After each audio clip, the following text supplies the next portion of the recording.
इस telecom tower निरीक्षण के संबंध में हम और क्या कर सकते हैं? हम एंटीना और आरएएफ उपकरण निरीक्षण के लिए इस तरह के यूएवी का उपयोग कर सकते हैं, क्योंकि ये यूएवी सभी क्षति और गलत संरेखण का निरीक्षण कर सकता है। यह नेटवर्क प्रदर्शन सुनिश्चित करने में मदद करेगा। हम नेटवर्क के प्रदर्शन को नहीं खोने जा रहे हैं, जैसे कि एंटीना आरएएफ उपकरण निरीक्षण। इसका मतलब यह है कि विशेष यूएवी आधारित डेटा नेटवर्क प्रदर्शन को बनाए रखने के लिए बहुत उपयोगी है। ये यूएवी उदाहरण के लिए साइट सर्वेक्षण के लिए उपयोगी हो सकते हैं। नई दूरसंचार अवसंरचना स्थापना के लिए साइट सर्वेक्षण करने में सहायता है, ताकि हम वास्तव में 3D मानचित्र संरचना के अनुसार पर्यावरण के झूठे डेटा के अनुसार संरचना को कहीं भी स्थापित करना चाहते हैं। और एलएआर के संबंध में डेटा के सभी पूर्व सर्वेक्षण में हम सक्षम थे। ये समझने के लिए वास्तव में हम संरचना को कहाँ रखते हैं, वास्तव में हम इस प्रकार की दूरसंचार को कहाँ स्थापित कर सकते हैं, ताकि परिदृश्य सीवीएस उपयोगी आपदा मूल्यांकन हो सके। एक बार आपदा होने पर हम लॉस कर रहे हैं, हम अपने टेलीकॉम बुनियादी को खो रहे हैं, तो कितनी जल्दी हम क्षति का आकलन करने में सक्षम हैं और कितनी जल्दी हम इस प्रकार के यूएवी को तैनात कर सकते हैं। उसको बदलने के लिए यूएवी को आप जानते हैं। उदाहरण के लिए टेलीकॉम टावर, कहीं हम टेलीकॉम यूएच नेटवर्क स्थापित करना चाहते हैं, उस सिनेरियो में यूएवी को ही बदला जा सकता है, ताकि आपदा प्रतिक्रिया क्षेत्र को बदला जा सके। यूएवी का बहुत अच्छी तरह से उपयोग किया जा सकता है और इसे जल्दी से तैनात किया जा सकता है, और यह क्षति का आकलन भी बहुत प्रभावी ढंग से कर सकता है। इसलिए यह जानकारी वेरी क्रूशियल है, प्राथमिकता देने और प्रभावित आपदा क्षेत्र में, और बहुत महत्वपूर्ण है। हम सम्मान के साथ ये करना चाहते हैं। यूएवी रेडियो फ्रीक्वेंसी मैपिंग के लिए आरएफ माप उपकरणों से लैस ये यूएवी सिग्नल की ताकत और कवरेज की हीट मैप बना सकते हैं। उदाहरण के लिए सिग्नल की ताकत कितनी है, किस ऊंचाई पर, विभिन्न ऊंचाई के संबंध में किस रेंज में कितनी दूरी पर कवरेज हो रही है, उन क्षेत्रों को मैप करने में हम सक्षम थे। हम सिग्नल के आर्क को जानने की योजना में सक्षम है, यह कैसे संचारित हो रहा है और पर्यावरण स्थिति के संबंध में हमारे हित के विभिन्न क्षेत्रों की विभिन्न ऊंचाई को कैसे कवर कर रहा है, ताकि हम इस तरह की रेडियो फ्रीक्वेंसी को मैपिंग कर सकें। इस प्रकार की यूएवी का सबसे अच्छा उपयोग करें। हम सुरक्षा और निगरानी के लिए भी इस प्रकार के यूएवी का उपयोग करेंगे। कैमरा और सेंसर से लैस यूएवी टेलीकॉम बुनियादी ढांचे के लिए अतिरिक्त सुरक्षा प्रदान कर सकते हैं, जो संभावित चोरी की समस्याओं का पता लगाने उन्हें रोकने में मदद कर सकते हैं। इसलिए हम इस तरह के यूएवी का उपयोग कर सकते हैं। हम विशेष टेलीकॉम टावर संरचना के सुरक्षा उद्देश्य की निरंतर निगरानी के लिए तीसरे प्रकार के यूएवी का उपयोग कर सकते हैं, और इन यूएवी का उपयोग विशेष रूप से विकिरण स्तर माप पर पर्यावरणीय निगरानी के लिए बहुत प्रभावी ढंग से किया जा सकता है, चाहे वे इस प्रकार का विकिरण इस विशेष क्षेत्र को भारी रूप से प्रभावित करता है या नहीं। किस प्रकार के विकिरण की अनुमति है, किस प्रकार के विकिरण की अनुमति को निगरानी करने में सक्षम होंगे। हम पर्यावरण की स्थिति के साथ साथ न्याय करने में सक्षम होंगे। साथ ही मौसम की स्थिति और वायु की गुणवत्ता भी नेटवर्क के प्रदर्शन की प्रभावित कर सकती है, जिसे इस प्रकार की सहायता से ही मॉनिटर किया जा सकता है। यूएवी, जो भी कुछ हमने सीखा है, टेलीकॉम टावर के संबंध में निरीक्षण किस तरह से हो रहे हैं। हमने 2015 की शुरुआत में टेलीकॉम टावर निरीक्षण को प्रदर्शित करने के लिए एक प्रोटोटाइप मॉडल बनाया है। अब मैं वीडियो दिखाऊंगा हमने टेलीकॉम टावर संरचना का उपयोग करके कैसे प्रदर्शन किया है। यूएवी इलेक्ट्रोस्मॉग मीटर से सुसज्जित है। अब हम वीडियो में देख सकते हैं, यह समझने में सक्षम थे यूएवी को टेलीकॉम टावर के पास से कैसे तैनात किया गया है, विकिरण की जो हमारी रेडिएशन है उसकी तीव्रता के स्तर को कैसे मापा गया है, और ग्राउंड कंट्रोल स्टेशन तक कैसे पहुंचाया गया। हमारी टीम ने पहल की और इस प्रोटोटाइप का विशेष निर्माण शुरू किया गया। यह एक विशेष प्रोटोटाइप है जिसमें इलेक्ट्रोस्मॉग मीटर के साथ क्वाड रोटर का उपयोग किया गया है। यह विशेष एनिमेशन वीडियो है जहां आप देख सकते हैं ऑपरेशन के अनुक्रम की योजना कैसे बनाई है। उदाहरण के लिए पहले हम इसका उपयोग करेंगे। यूएवी कंप्लीट संरचनात्मक स्कैनिंग करता है, फिर हम एक थर्मल कैमरे का उपयोग करके हॉटस्पॉट के विश्लेषण का आकलन करने में सक्षम होते हैं। हम विशेष ऊंचाई पर विकिरण स्तर और सिग्नल की शक्ति को मापने में सक्षम होते हैं, और फिर एनिमेशन करने के बाद वास्तविकता में चले गए। इसलिए मैं इलेक्ट्रोस्मॉग मीटर और एचडी कैमरा और थर्मल कैमरा की पेलोड आवश्यकता के अनुसार क्वाड रोटर का निर्माण शुरू कर दिया है। हमने सभी इलेक्ट्रॉनिक्स और सभी नियंत्रकों, मोटर्स, बीएलसी, मोटर्स प्रोपेलर को इकट्ठा कर लिया है। आप जानते हैं सभी इलेक्ट्रॉनिक तत्वों को इंटीग्रेटेड किया गया था ताकि आप कर सकें।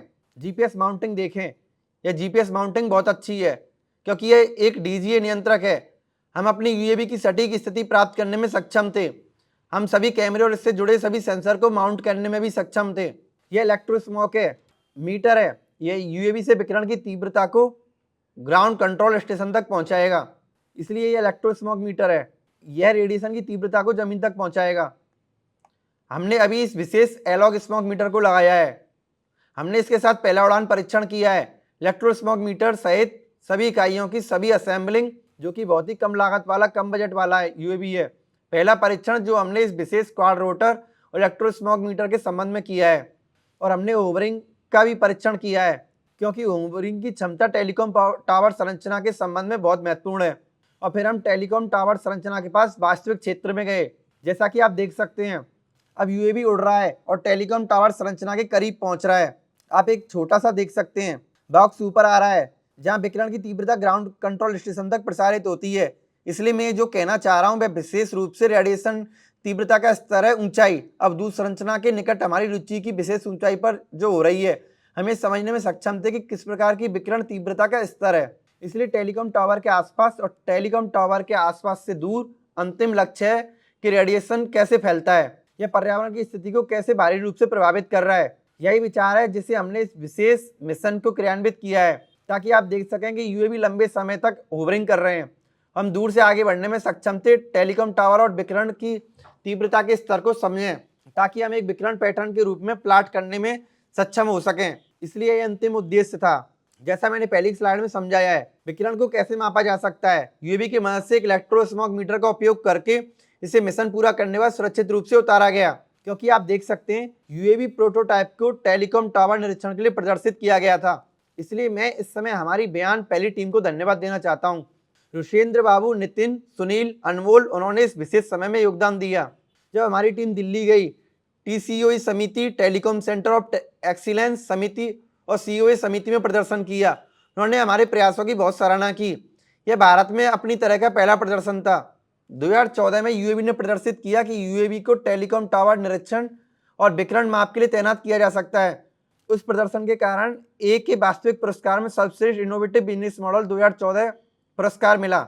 इसलिए उन्होंने वास्तव में हमारे प्रयासों और सभी टेलीकॉम की सराहना की। एईएल और एआरएल विचारों सहित पहले दूरसंचार क्षेत्रों ने वास्तव में हमारी अवधारणाओं की सराहना की। उन्होंने वास्तव में हमें भविष्य में प्रदर्शन के लिए प्रेरित किया था। आप विशेष रूप से विकिरण माप के लिए इस तरह को यू आधारित निरीक्षण के संबंध में सबसे अच्छा कैसे कर सकते हैं, यह पहले का समय था जो हमारे पास था। इस सत्र में पूरा होने पर हमने समझा कि यूएवी किसी भी सेंसर से अच्छी तरह से सुसज्जित हो सकता है। विशेष रूप से HD camera, thermal camera, electric smog और लायर का उपयोग टावर संरचना का निरीक्षण करने, विभिन्न ऊंचाई और विभिन्न रेंज पर विकिरण की तीव्रता को मापने के लिए है। और टेलीकॉम टावर संरचना के आसपास वैचारिक मॉडल एक सर्वोत्तम नया बिजनेस मॉडल है, जो कि 2014 के गैम्बल पुरस्कार में था। इसलिए भविष्य में विभिन्न संरचनाओं के विभिन्न ऊंचाई पर रेडिएशन स्तर को मापने के लिए हवाई आधारित निरीक्षण बहुत संभव है। और इसके साथ एलआर और अन्य सेंसर तकनीक से हम संपूर्ण टेलीकॉम संरचना को मैप करने और संरचनात्मक अखंडता का आकलन करने में सक्षम थे। पिछले सत्रों में हमने सीखा है कि लाइन निरीक्षण में पावर लाइन ट्रांसमिशन केबल में यूएवी को कैसे तैनात किया गया है। इस सत्र में टेलीकॉम टावर निरीक्षण भी किया गया। मैं एक नए प्रकार के यूएवी के बारे में देखूंगा, जिसे फ्लोटिंग टाइप यूएवी कहा जाता है। इस मामले में बहुत उपयोगी होगा दूरस्थ जल निकाय स्थानों में शैवाल या समुद्री शैवाल एकत्र करने के मामले में। दूरस्थ जल निकाय स्थानों के मामले में हमारे पास सीएस या शैवाल तक पहुंच नहीं हो सकती, जो उदाहरण के लिए मत्स्य पालन या अन्य मछुआरों या रुचि के किसी अन्य लोगों के रूप में आवश्यक है, जिन्हें हमें एकत्र करना है।